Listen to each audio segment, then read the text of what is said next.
तो चलिए आज के इस दिलचस्प विश्लेषण की शुरुआत करते हैं। आज हम एक बड़ा ही मज़ेदार सफ़र तय करने वाले हैं, जहां हम एक तपती हुई गर्मी की रात के थर्मोडायनामिक्स यानी ऊष्मागतिकी को समझेंगे और वहां से सीधे दुनिया के सबसे ऊंचे शिखर माउंट एवरेस्ट की गहराइयों तक जाएंगे।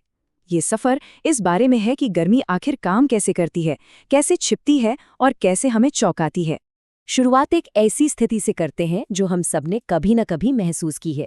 मान लीजिए गर्मी के दिन है और रात का समय है।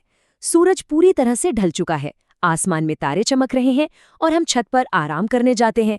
लेकिन वहां पहुंचते ही बिल्कुल भयंकर और जानलेवा गर्मी का एहसास होता है। मतलब सूरज तो जा चुका है, फिर ये तपन आ कहां से रही है?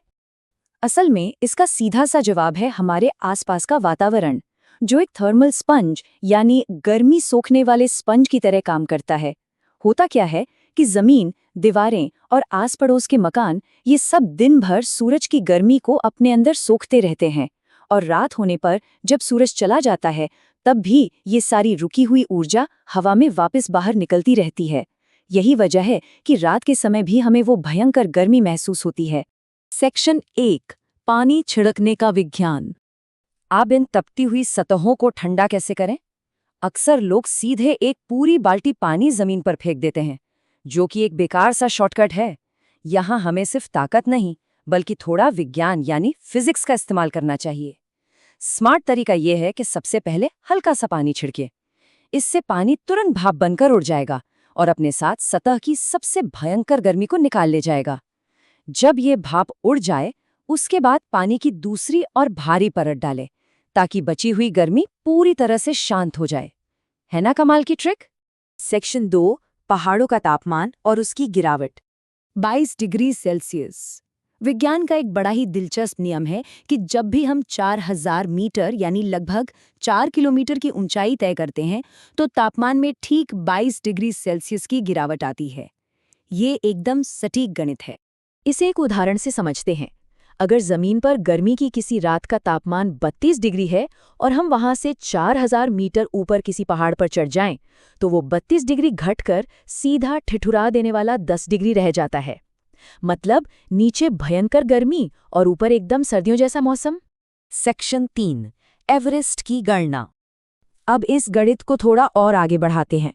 जब पटना जैसा शहर दिन के समय 44 डिग्री सेल्सियस की चिलचिलाती गर्मी में तप रहा होता है, तब सोचिए कि माउंट एवरेस्ट पर क्या हो रहा होगा।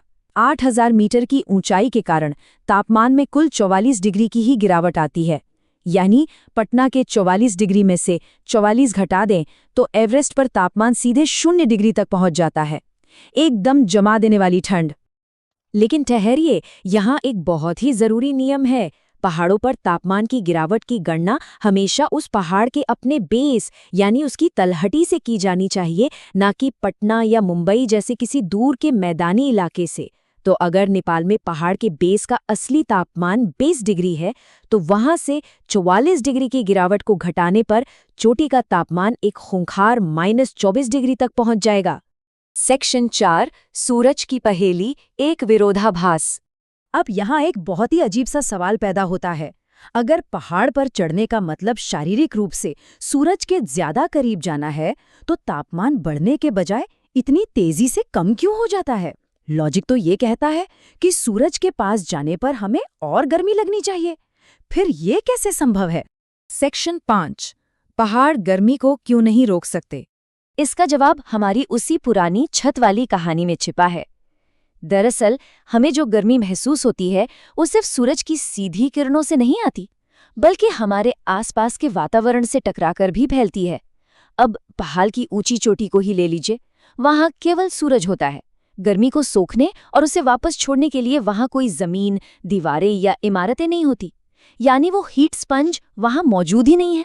इसे समझने के लिए एक बड़ा ही सटीक उदाहरण लेते हैं। ये बिल्कुल वैसा ही है जैसे किसी के हाथ बांधकर उस पर ढेर सारे पैसे लुटाना। चाहे कितना भी पैसा क्यों ना फेंक लें, वे उसे पकड़ ही नहीं सकते, क्योंकि उनके पास पैसे पकड़ कर रखने की क्षमता ही नहीं है। या फिर एक और शानदार उपमा का इस्तेमाल करते हैं।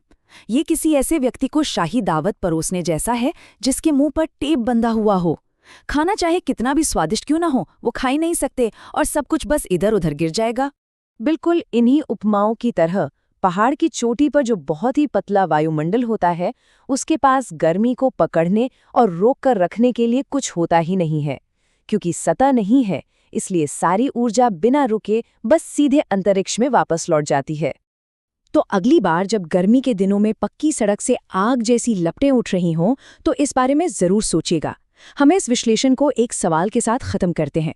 हमारी रोजमर्रा की जिंदगी में ऐसी और कौन-कौन सी चीजें हैं जो एक खामोश स्पंज की तरह काम कर रही हैं, चुपचाप ऊर्जा को सोख रही हैं और हमारे आसपास के दैनिक तापमान को पूरी तरह से बदल रही हैं? इस बारे में विचार जरूर कीजिएगा।